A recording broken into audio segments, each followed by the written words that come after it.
Ontem, o Congresso brasileiro ofereceu ao descondenado Lula a maior derrota desde o início, da sua presidência, em que ele foi retirado da cadeia e alçado à presidência. Foram derrubados vetos do descondenado e mantidos vetos do ex-presidente, contrariando interesses do Palácio. Em primeiro lugar, vamos falar do projeto, ou de parte de um projeto, que havia sido vetado por Bolsonaro e que o governo tentava derrubar o veto, referente aí à disseminação de fake news em massa. Basicamente, na nova Lei de Segurança Nacional, que substituiu a anterior, da época do regime militar, num artigo, definia como crime a disseminação em massa de fake news, especialmente para vantagens eleitorais. Por que o presidente Bolsonaro vetou tal artigo? Ora, porque ele dá margem à perseguição política. Simples como isso. Quem define o que é fake news em primeiro lugar? Em segundo lugar, o que seria disseminação em massa? Você simplesmente fazer um post na internet? Nós já vimos nos últimos anos, para quem tinha alguma dúvida, que esse subterfúgio das fake news é apenas um ardil para perseguir quem critica o governo. Ou não vimos o comissário Pimenta pedindo para a Polícia Federal investigar posts críticos ao governo como se fossem fake news? Ou não observamos o Tribunal Eleitoral condenando pessoas por simplesmente apresentar opiniões contrárias ao descondenado, ou até mesmo postar opiniões de outras pessoas que seriam, em tese, desfavoráveis ao descondenado? Então é óbvio que essa suposta criminalização das fake news serve para continuar perseguindo críticos do governo, do regime. Se não fosse isso, nós não teríamos integrantes da esquerda que mentem de forma sistemática comemorando qualquer procedimento contrário às fake news e apoiando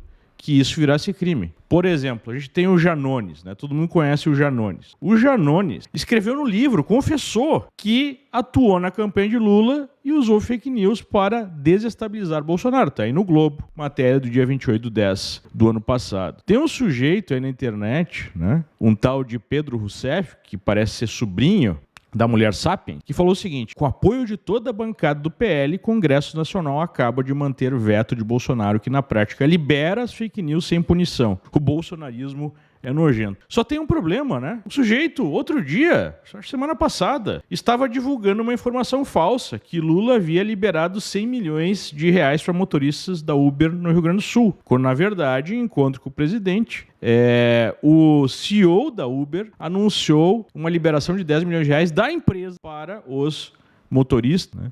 Eles mentem de forma sistemática. E na votação houve um sonoro não do Congresso contra essa medida de criminalizar, entre aspas, fake news, porque todo mundo sabe que não é criminalizar fake news. Até porque a verdade é algo que precisa ser discutida para ser alcançada. Então a esquerda em peso adotou uma postura chavista no Brasil. Eles querem passar leis ou procedimentos para perseguir e eliminar do debate político a direita ou qualquer pessoa não alinhada ao seu projeto. E aí a gente viu a militância de redação, Globo à frente, uma espécie de Stasi, ou aparelho da Stasi, indignada com essa decisão. 300 votos a favor de fake news é um estrondo. Tem aí um sinal claro, não é só a extrema-direita nessa agenda, é a direita como a centro-direita, que a gente chama de centrão. Me lembrei daquela imagem da mitologia grega, que é um corpo de monstro e cabeça de serpente que vai comer todos eles. Esse monstro vai engolir todos eles que não operam na indústria das fake news, diz aí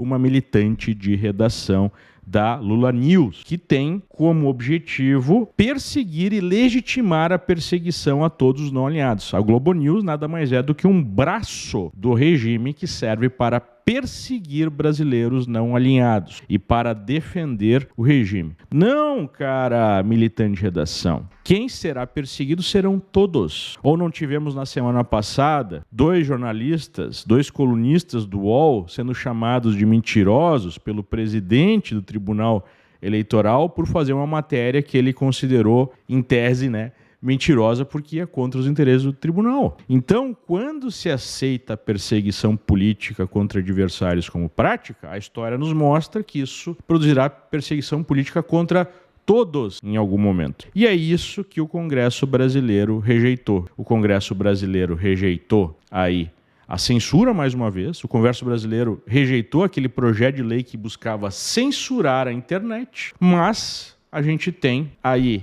infelizmente, as cortes superiores não levando em consideração a decisão dos representantes do povo e adotando aí medidas, seja por decisões, seja por decretos, seja por qualquer outra ação, como a gente tem no Tribunal Eleitoral, para manter de pé essa perseguição mascarada de combate às fake news. E ontem ficou evidente que a população brasileira não quer censura.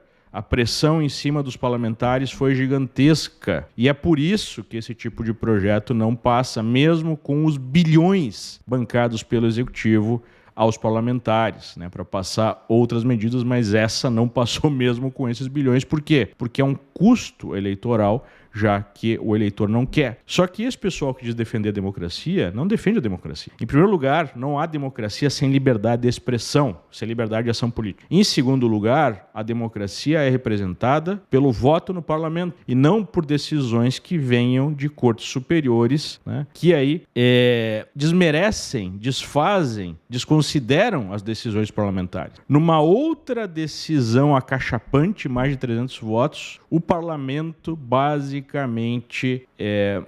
derrubou, né, o veto de Lula que proibia a saidinha em que os bandidos saem às ruas e aterrorizam a população ao invés de cumprir aí a sua pena. E aí os defensores falam, mas só 5% não volta a cada ano. 5% é um monte de bandidos nas ruas para cometer crimes e aterrorizar a população. E é por isso que essa medida foi derrubada, né, o veto de Lula, a decisão original do Congresso, porque as pessoas não aguentam mais tanta violência, tantos crimes, né?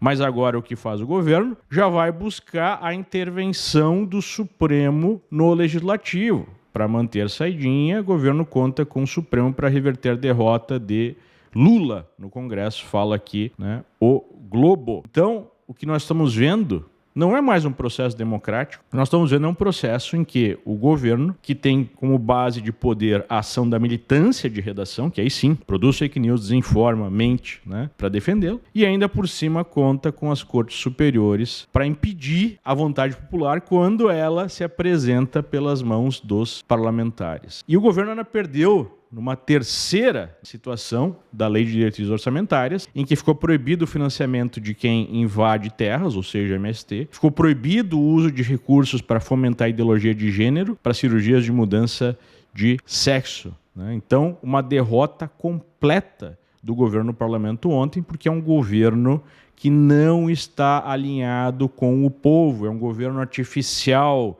é um governo que não tem legitimidade, é um governo que está afundando e que é mantido de pé pela propaganda da militância de redação e pela ação aí das cortes superiores, que muitas vezes revertem essas derrotas e mantêm o governo de pé. Essa situação demonstra que é muito importante a manutenção de pressão em cima dos parlamentares para que eles realmente representem o que o povo quer. Isso é democracia. Democracia não é censura. Democracia não é defesa de bandidos. E é isso que nós temos que fazer. Pressão neles.